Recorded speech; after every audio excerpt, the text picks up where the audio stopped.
الرحيم الحمد لله رب العالمين وبه نستعين على أمور الدنيا والدين الصلاة والسلام على أشرف الأنبياء والمرسلين سيدنا ومولانا محمد الأمين اللهم صل وسلم وبارك على هذا النبي الكريم وعلى آله وأصحابه والتابعين لهم أجمعين أما بعد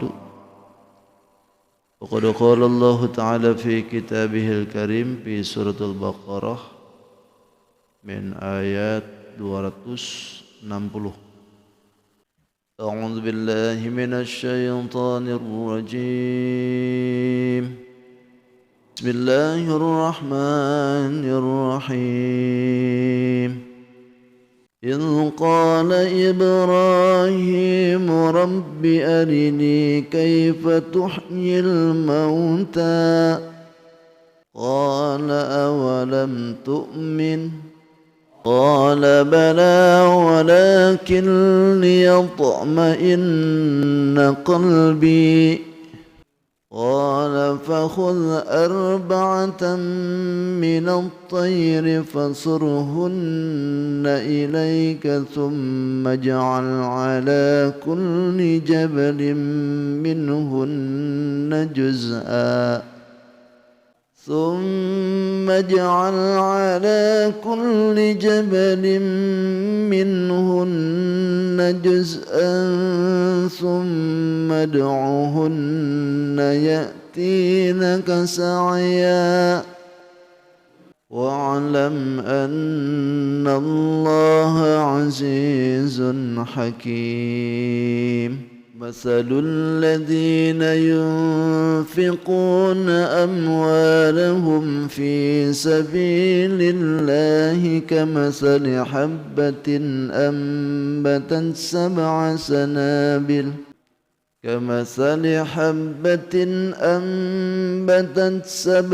سنابل في كل سنبلة 100 حبة والله يضاعف لمن يشاء والله واسع عليم الذين ينفقون أموالهم في سبيل الله ثم لا يتبعون ما أنفقوا منا ولا أذى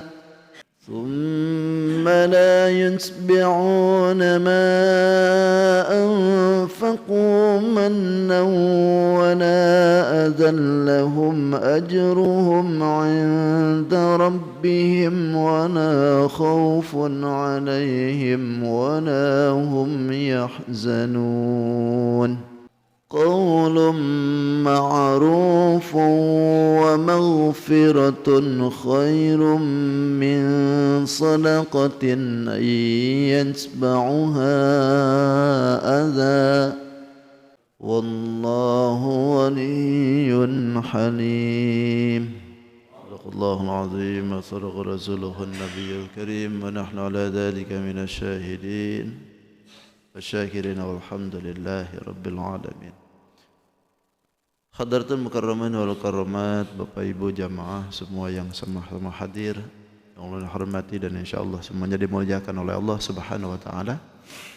Alhamdulillah kita bersyukur kembali kepada Allah Subhanahu wa taala, sepekan demi sepekan kita pasti diberikan kesempatan bertemu dalam halaqah kajian dan juga mudah-mudahan Allah Subhanahu wa taala memberikan pahala kepada kita satu langkah demi satu langkah dari rumah masing-masing, menjadikan satu langkah menjadi tingginya derajat dan satu langkah dihapuskan segala kesalahan sehingga pulang dari sini semua dosa kita diampuni oleh Allah Subhanahu wa taala. Salawat dan salam tidak hentinya semoga dibaruahkan kepada baginda kita Sayyidul Mustafa wal Murtada Nabi besar Muhammadin sallallahu alaihi wasallam. Tidak lupa pada keluarganya, para sahabat, tabi'in, para tabi'ut tabi'in, terlebih sampai kepada kita yang mudahan kita pun khususnya yang berkumpul di tempat ini nanti di yaumil kiamah diaku sebagai umatnya. Amin. Amin ya rabbal alamin. Bapak Ibu yang dirahmati Allah, masih menjelaskan di surat Al-Baqarah di 260. Ini masih menjelaskan tentang kuasanya Allah membangkitkan yang mati ya. Terakhir kemarin kita membahas tentang Nabi Uzair yang diberikan ujian oleh Allah, dimatikan 100 tahun ya. Dimatikan 100 tahun, lalu Allah hidupkan lagi. Sehingga dalam prosesnya yang harusnya hancur tapi ini tidak. Makanan yang harusnya basi tapi ini tidak. Sebaliknya himarnya, bigolnya yang dia bawa malah sudah berantakan. Allah jadikan semua itu linaja'ala ayatal linnas. Nabi Uzair ini dijadikan oleh Allah sebagai perumpamaan contoh bagi manusia bahwa Allah itu kuasa menghidupkan orang yang mati itu macam gitu. Menghidupkan orang yang mati yang walaupun ribuan tahun atau barangkali dari mulai dulu sampai kiamat nanti, Allah kuasa dihidupkan semua. Ya buktinya Nabi Uzair sendiri 100 tahun itu enggak merasa bahwa dirinya 100 tahun dimatiin. Ketika ditanya sama Allah, berapa lama engkau diam di sini? Ya paling sehari atau setengah hari ini. Sehari atau setengah hari, karena dia berpikir bahwa ketika datang ke situ tuh waktu terik matahari muncul. Lalu ketika dibangkitkan oleh Allah terbenam. Oh berarti sehari gitu. Padahal sudah ratusan tahun. Itu menunjukkan bahwa kalau orang yang mati itu dibangkitkan oleh Allah itu pantas dia bertanya, "Mahadza?" Hari apa ini? Padahal sudah ribuan tahun dia mati. Karena alam sana dengan alam sini kan beda. Walaupun sekata kita ini lama, tapi menurut orang sana yang sudah ke sana itu ya bentar aja itu. Sebaliknya kalau disiksa oleh Allah baru lama tuh.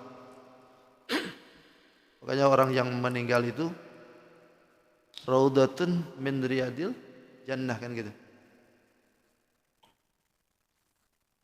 Kuburan itu bisa jadi taman daripada taman-tamannya surga, atau bisa jadi juga raudatun min hufarin niron. Satu kedukan, hufarun min hufarin niron, satu kedukan dari kedukannya neraka. Itu kuburan itu. Makanya tidak aneh ketika nanti dibangkitkan oleh Allah di yaumil qiyamah, semua yang dikubur itu bertanya, ini hari apa nih? Baru aja tidur. Baru aja tidur. Kayak orang pengantenan. Baru aja tidur kok sudah subuh lagi. Padahal sudah semalaman. Lalu ayat selanjutnya ini mengkisahkan Nabi Ibrahim alaihissalam. Halnya juga sama nih. Ini seolah-olah dalil yang lain kuasanya Allah untuk menghidupkan kembali makhluknya gitu. Bahkan kalau dibandingkan dengan kisah Nabi Uzair dengan kisah Nabi Ibrahim yang ini lebih aglabiah lagi, lebih ajib lagi ini Nabi Ibrahim. Sebab Nabi Ibrahim melihat sendiri bagaimana prosesnya Allah mau menghidupkan itu. Kalau Nabi Uzair kan tidak diprosesnya, tidak kelihatan, tahu-tahu hidup lagi. Tapi kalau Nabi Ibrahim ini kelihatan betul. Kata Allah, Bismillahirrahmanirrahim, wallahu a'lam bihaqiqatil murad. Wa idh qala, ay wadhkur, ingatlah idh qala, ketika berkata siapa Ibrahim, Nabi Ibrahim alaihissalam, Rabbi arini, wahai Tuhan arini, perlihatkanlah oleh engkau kepadaku, kaifa tuhyil mauta, bagaimana engkau menghidupkan yang mati. Qala, kata Allah, awalam tu'min, apakah engkau tidak percaya? Qala, kata Ibrahim, bala, percaya. Itu bahasanya gitu. Percaya. Tapi kenapa engkau begitu? Walakinnal liyatma'inna qalbi, tetapi agar hatiku tenang ya Allah. Bahasanya itu gitu. Ini dialog saya aja. Qala kata Allah fakhudh arba'atan minat thair. Ambil engkau 4 ekor burung, fasuruhunna. Maka kemudian jinakanlah itu 4-4-nya ilaika untuk engkau. Summa ja'al. Kemudian jadikan ala kulli jabalin di atas setiap gunung. Minhunna dari semua itu juz'a, 1 juz. Summa du'uhunna, kemudian panggil semuanya ya'tinaka sa'ya. Maka akan datang kepada engkau sa'ya dengan segera, dengan cepat. Wa'lam, ketahuilah engkau annallaha, sesungguhnya Allah aziz, maha tangguh, hakimun, maha bijaksana. Satu-satu.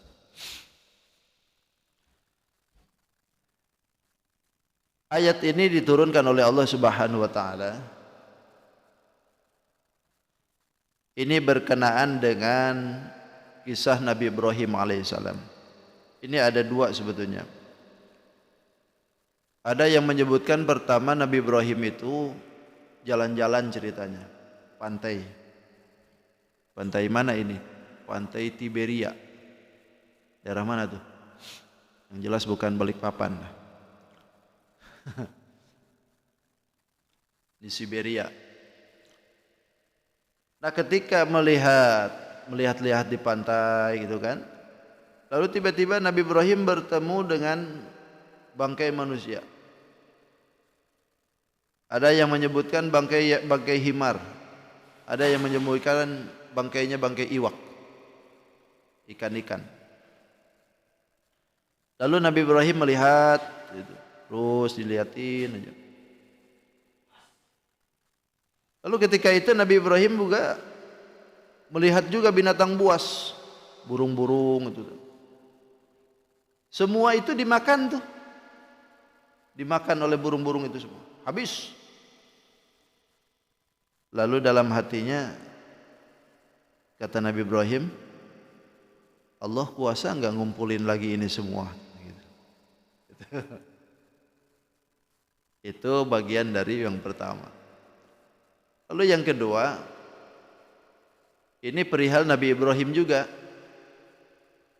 Ketika Nabi Ibrahim dalam ayat yang lalu kan disebutkan Nabi Ibrahim itu debat dengan Raja Namrud kan.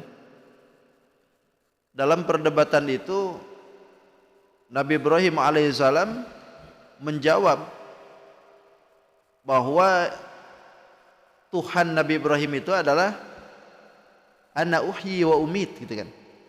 Tuhanku itu yang menghidupkan dan yang mematikan. Padahal Nabi Ibrahim sendiri belum pernah melihat bagaimana Tuhan itu menghidupkan dan mematikan. Cuman keyakinannya sudah full gitu Nabi Ibrahim tuh. Sehingga berani mengatakan bahwa Tuhanku itu yang bisa menghidupkan dan mematikan. Kata Namrud, aku juga bisa kalau begitu. Maka disodorkanlah 2 orang kan. Satu ditebas lehernya mati itu. Yang satu dibiarin. Kata Namrud, tuh aku juga bisa kan. Ya kalau macam begitu kita juga bisa kan.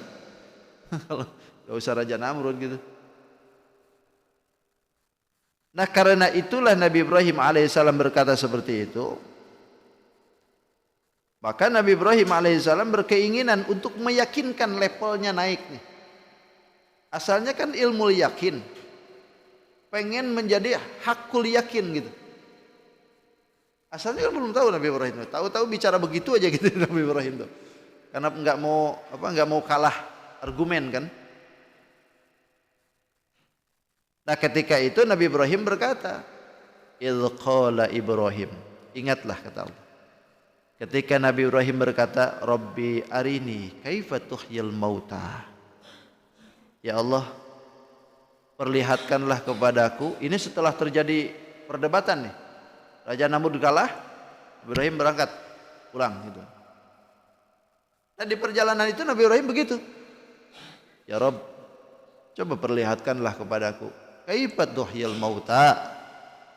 Bagaimanakah engkau caranya menghidupkan yang mati? Gimana caranya nih? Lalu kata Allah, awalam tu'min? Apa engkau tidak beriman? Tidak percaya gitu maksudnya? Bahwa aku ini kuasa menghidupkan yang mati? Atau sebaliknya? Mematikan yang hidup gitu. Lalu kata Nabi Ibrahim, qala bala, percaya ya Rob. Aku percaya. Lalu kenapa engkau berkata begitu? Walakin liyatma'inna qalbi. Tetapi aku bertanya kepada engkau itu, liyatma'inna qalbi, agar hatiku tenang. Betulkah Tuhanku itu bisa menghidupkan gitu? Ini kan bukan berarti Nabi Ibrahim itu ragu sebetulnya. Bukan ragu Nabi Ibrahim itu. Bahkan ketika ayat ini turun, ada sahabat yang bertanya kepada baginda Rasul, "Ya Nabi Allah, berarti Nabi Ibrahim itu ragu ya dengan Tuhan?" Gitu. Kalau kata Rasul, "Nahnu ahaqqu bisyak min Ibrahim." Kami ini lebih berhak untuk ragu daripada Ibrahim alaihissalam, kata Rasul. Ini kenapa baginda Rasul mengatakan seperti ini? Ini tata krama kesopanan. Sebetulnya Nabi itu tidak ragu dengan Allah, tapi membela Nabi Ibrahim gitu. Hebatnya kan Nabi. Kata Rasul, ana wa nahnu ahaqqu bisyak gitu. Kami ini lebih berhak untuk ragu gitu. Itu pembelaan kesopanan maksud. Supaya para sahabat itu jangan mengira bahwa Nabi Ibrahim itu ragu. Dibela oleh Nabi. Makanya Nabi itu luar biasa dah, cakep gitu bahasanya itu. Bahkan ketika ngomongin Nabi Yusuf aja kan, baginda Rasul itu nyebutin bela Nabi Yusuf nih. Kan Nabi Yusuf di penjara nih. Biasanya kalau orang di penjara kan miring-miring gitu kan, pemahamannya itu. Nah, baginda Rasul pun mengatakan demikian juga. Andaikan aku ini di penjara selama Nabi Yusuf itu di penjara, maka aku sanggup akan diam di penjara. Itu pembelaan baginda Rasul terhadap nabi-nabi yang dulu. Karena itu kesopanan. Padahal baginda Rasul ini pangkatnya lebih tinggi dari mereka. Tapi pembelaan itu adalah tata krama kesopanan. Harus begitu. Ini guru diomongin malah ikut ngomongin lagi. Malah ikut-ikutan ngomong, iya dia guru tuh gini-gini. Oh iya kan lagi. Nah, harusnya bela tuh. Nabi itu begitu. Jadi contoh.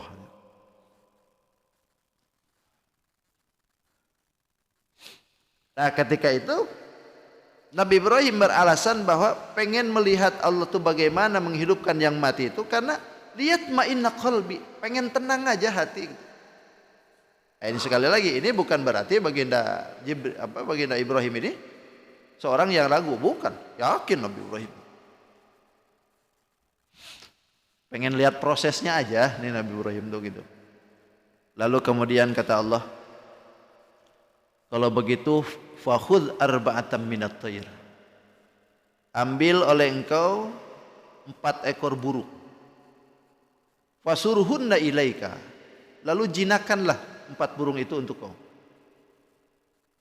Diambillah oleh Nabi Ibrahim alaihissalam burung-burungan nih 4. Ada yang menyebutkan burung yang dimaksudkan oleh Nabi Ibrahim itu 4-4-nya itu ada yang menyebutkan pertama adalah burung merak,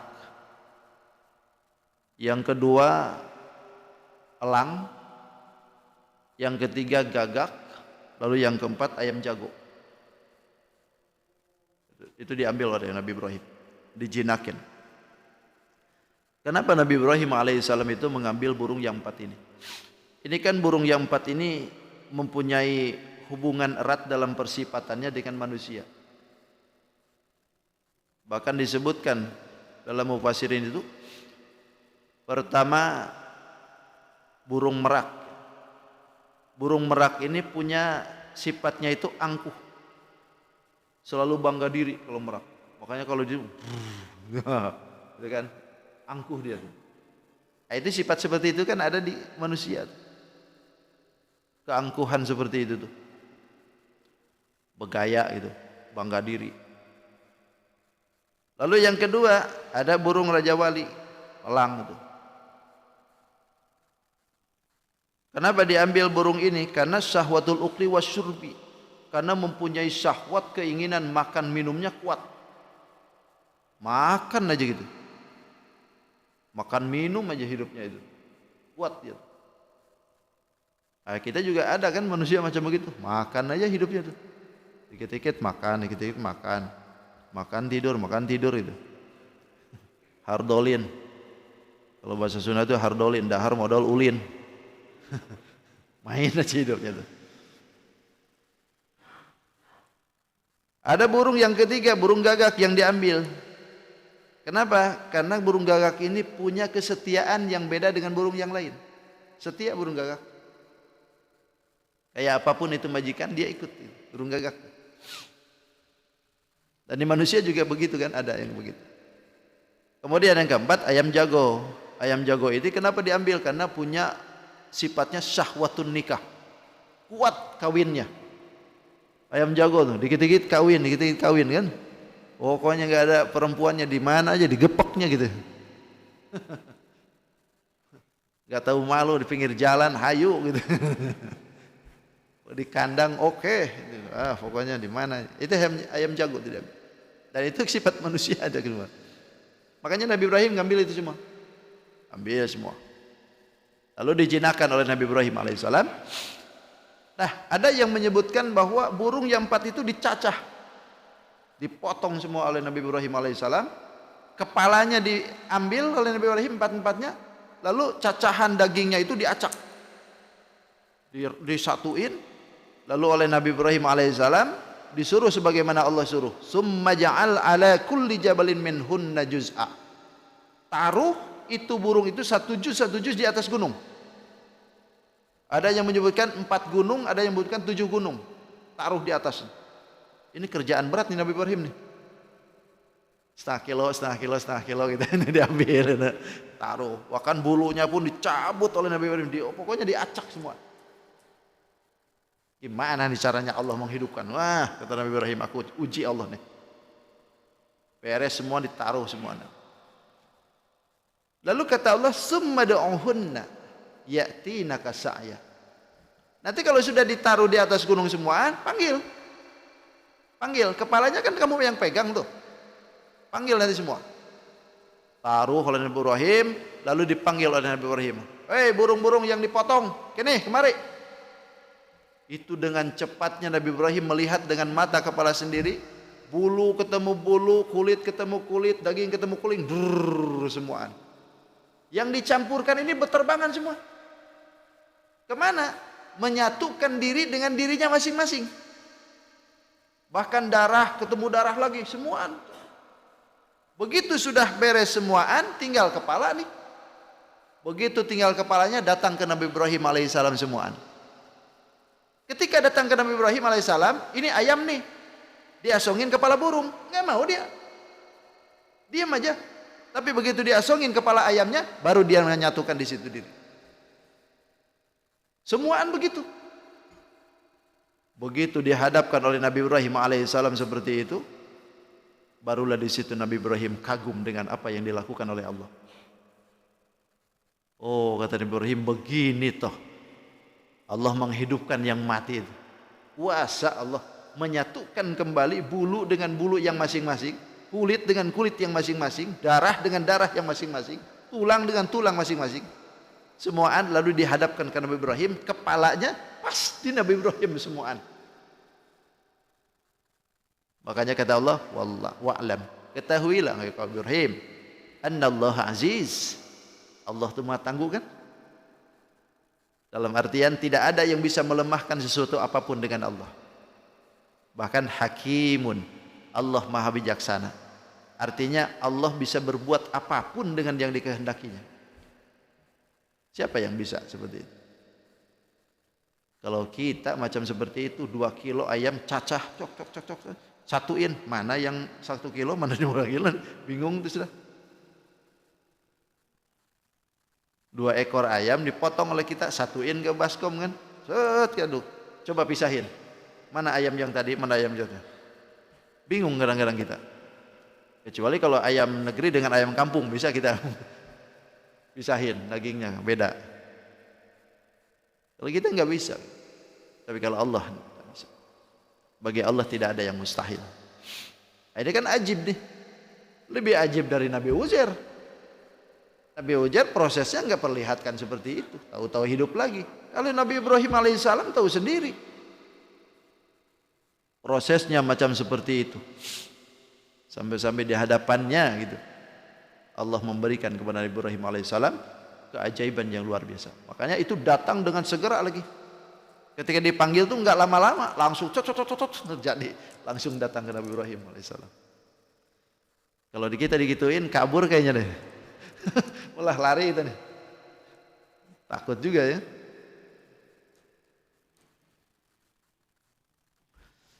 Itu. Lalu kemudian masalul ladzina yunfiquna amwalahum fi sabilillah. Ini beda lain nih, ceritanya lain lagi. Dalam ayat ini Allah Subhanahu wa taala akan memberikan keterangan tentang masalah harta yang diinfakkan di jalan Allah. Masalul ladzina yunfiquna amwalahum fi sabilillah. Perumpamaan atau sifat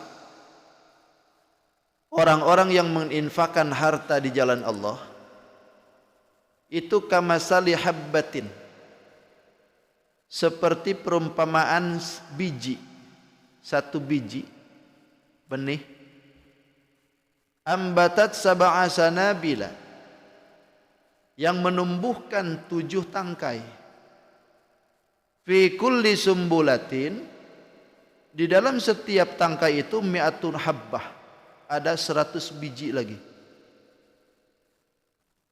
Wallahu, dan Allah yudha'ifu liman yasha, akan melipat gandakan liman yasha, bagi siapa yang dikehendaki. Wallahu, dan Allah wasi'un, maha luas anugerahnya, alimun, maha mengetahui. Orang yang mau berinfak di jalan Allah ini diibaratkan oleh Allah Subhanahu wa taala seperti orang menanam satu biji. Taruhlah dia itu biji kacang itu. Dari satu biji itu Allah akan tumbuhkan 7 tangkai. Ini memberikan kelebihan orang yang diberikan oleh Allah anugerah. Diberikan 7 tangkai. Yang mana dari 7 tangkai itu bisa berbuah lagi 700 biji lagi. Dari satu tangkai 700. Jadi 100 kan. Satu tangkai jadi 100 biji. Berarti kalau 7, 700 kan. Begitulah orang yang ketika diberikan anugerah oleh Allah bisa berinfak. Berinfak di jalan Allah maksudnya.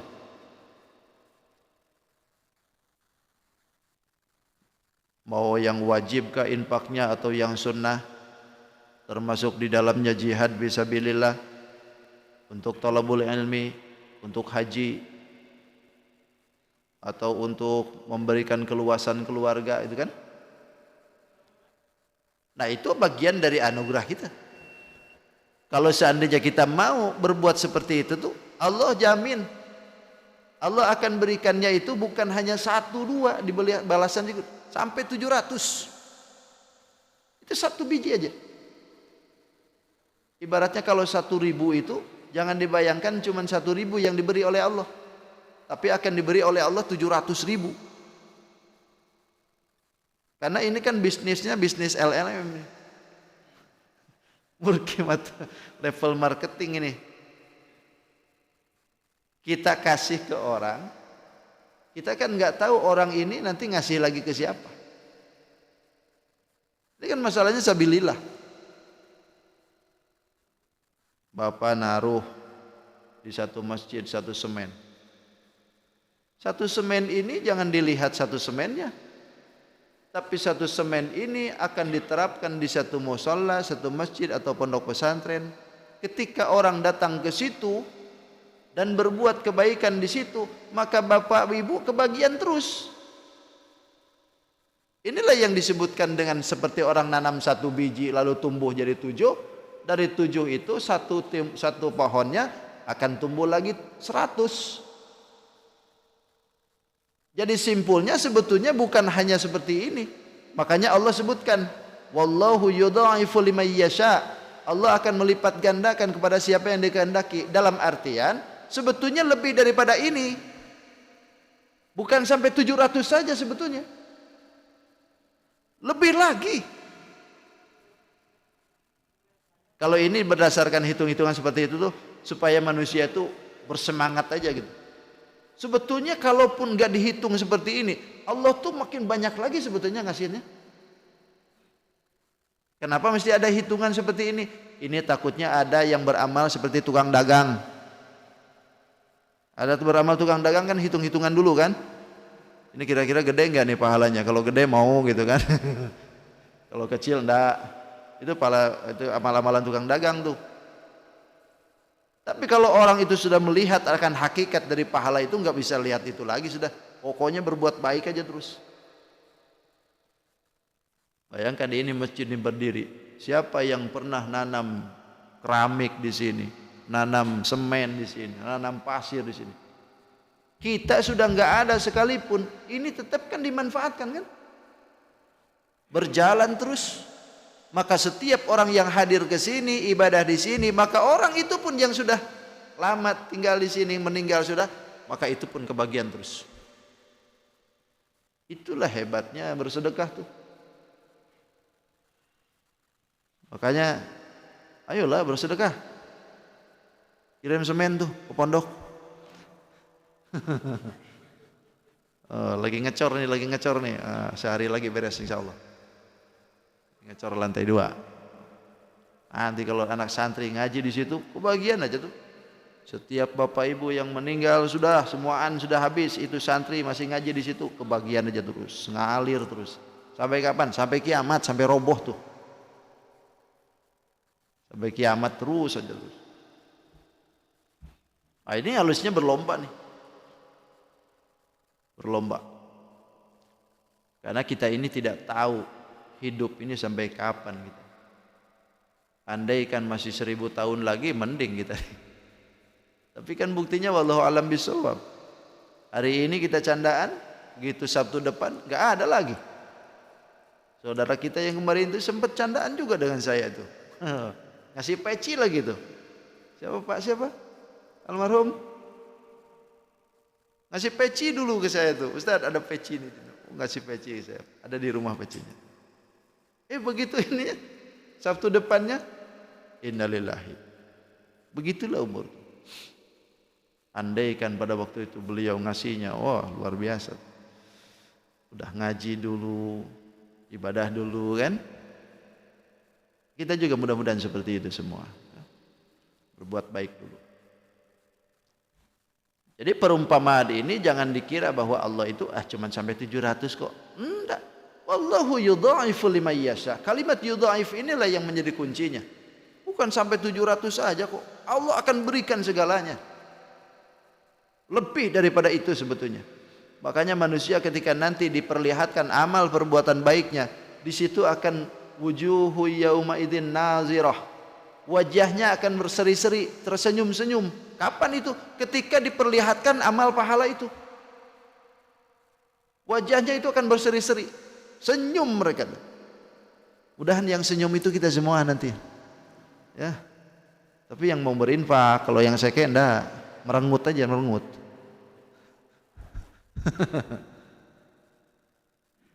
Itu. Bahkan ketika itu ada yang datang ke Nabi, seseorang yang bersedekah onta yang sudah diikat. Ya Rasulullah, aku bawa onta nih. Ini aku kasihkan untuk engkau fi sabilillah, di jalan Allah. Dikasihkan ke Nabi nih ontanya nih, yang sudah diikat tuh. Kalau sekarang mobil lah gitu. Nih Ustadz nih mobil nih kuncinya. Nih ente saya tangan nih, ini BPKB-nya. Weh, kata Nabi, wa qala Rasul, la ta'tina yaumal qiyamati bi sab'ina naqatin mahfuzatin. Engkau nanti akan datang di yaumil qiyamah dengan membawa onta ini nih. 700 ekor onta yang sudah diikat juga nih. Coba. Dia ngasih 1 ekor onta ke Nabi yang sudah diikat. Lalu kata Nabi, engkau nanti di yaumil qiyamah akan datang bawa onta, 700 ekor onta yang sudah diikat. Kenapa? Karena akan sama. Dia ngasih onta di dunia, di akhirat akan dikasih oleh Allah onta. Tapi untuk apa kalau onta di sana? Maksudnya itu pahalanya itu akan lebih gede daripada onta itu. 1 ekor onta. Makanya kalau Bapak ngasih BMW, nanti bawa BMW ini kata Allah nih, kunci dulu nih sampean. Mau jualan tuh di sana.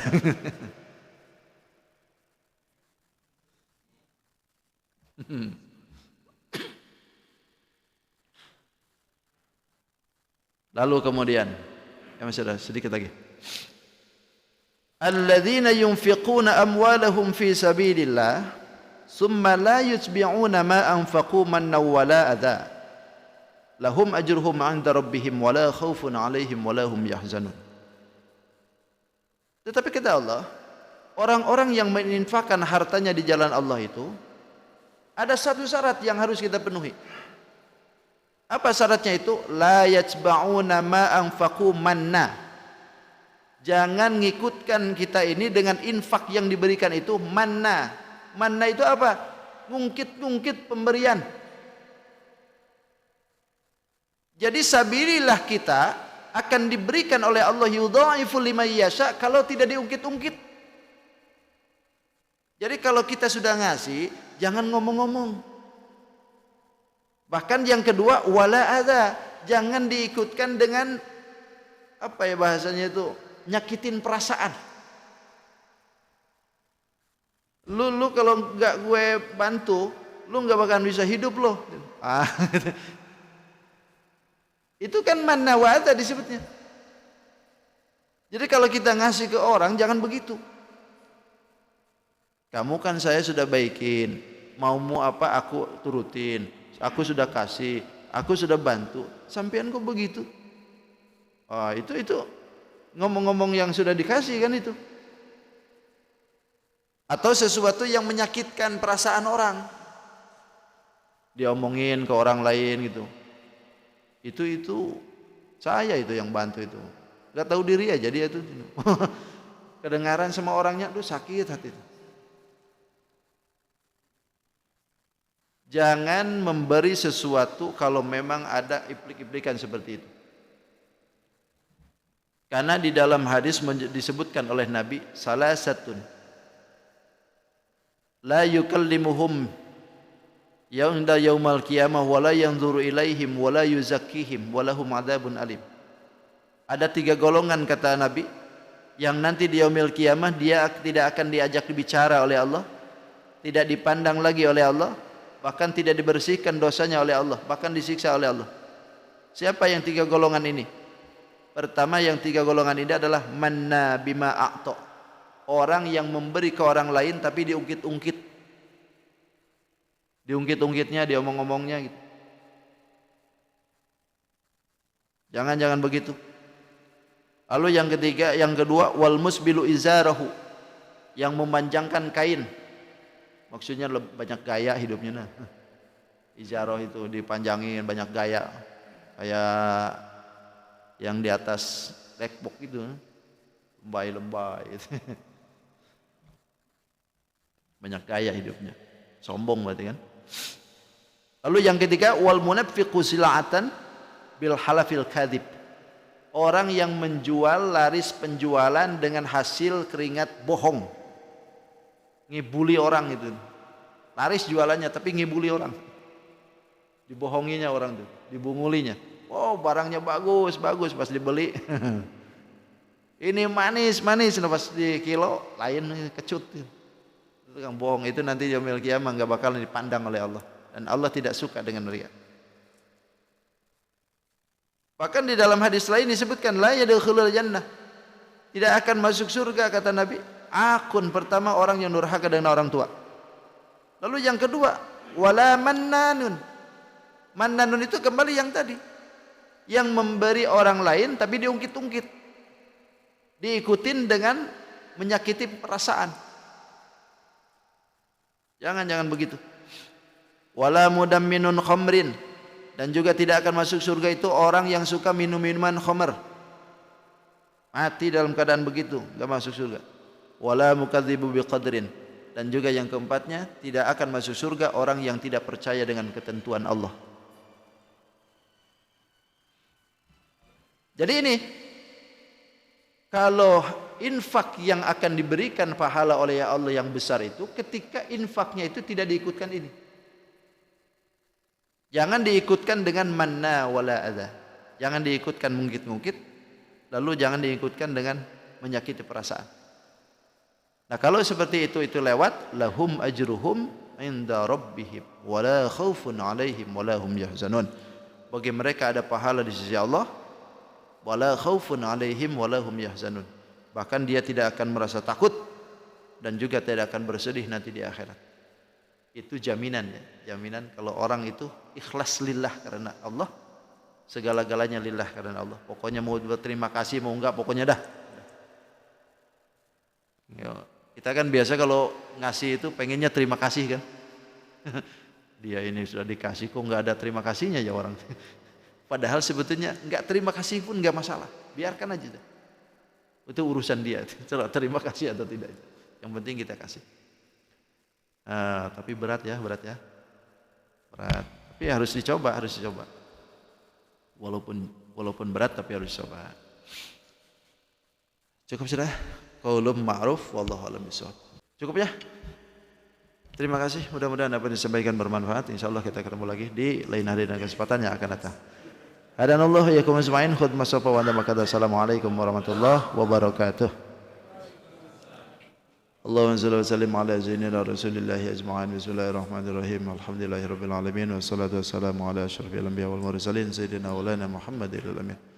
اللهم ربي انفعنا بما علمتنا ربي علمنا الذي ينفعنا ربي فقهنا وفقه أهلنا وقربات لنا في ديننا توسلنا بتعلم توسلنا بتعليم أنت رزقنا الواسع وأنت رزق الآمنة ربنا آتنا في الدنيا حسنة وفي الآخرة حسنة وقنا عذاب النار والحمد لله رب العالمين. اللهم ارحمنا بالقرآن واجعله لنا إماما ونورا وهدى ورحمة.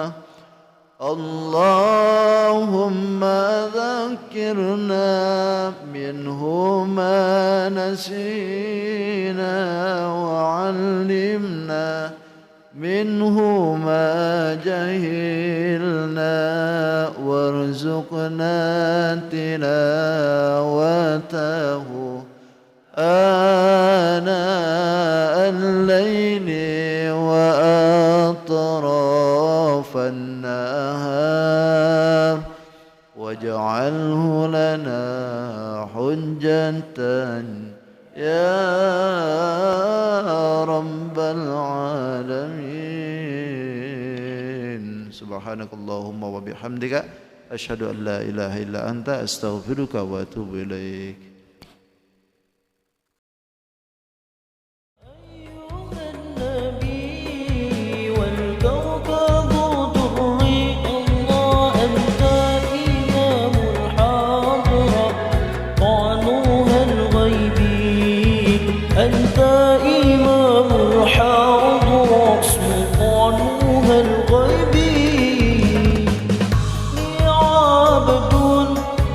حملي ثقيل فإني عبد حملي ثقيل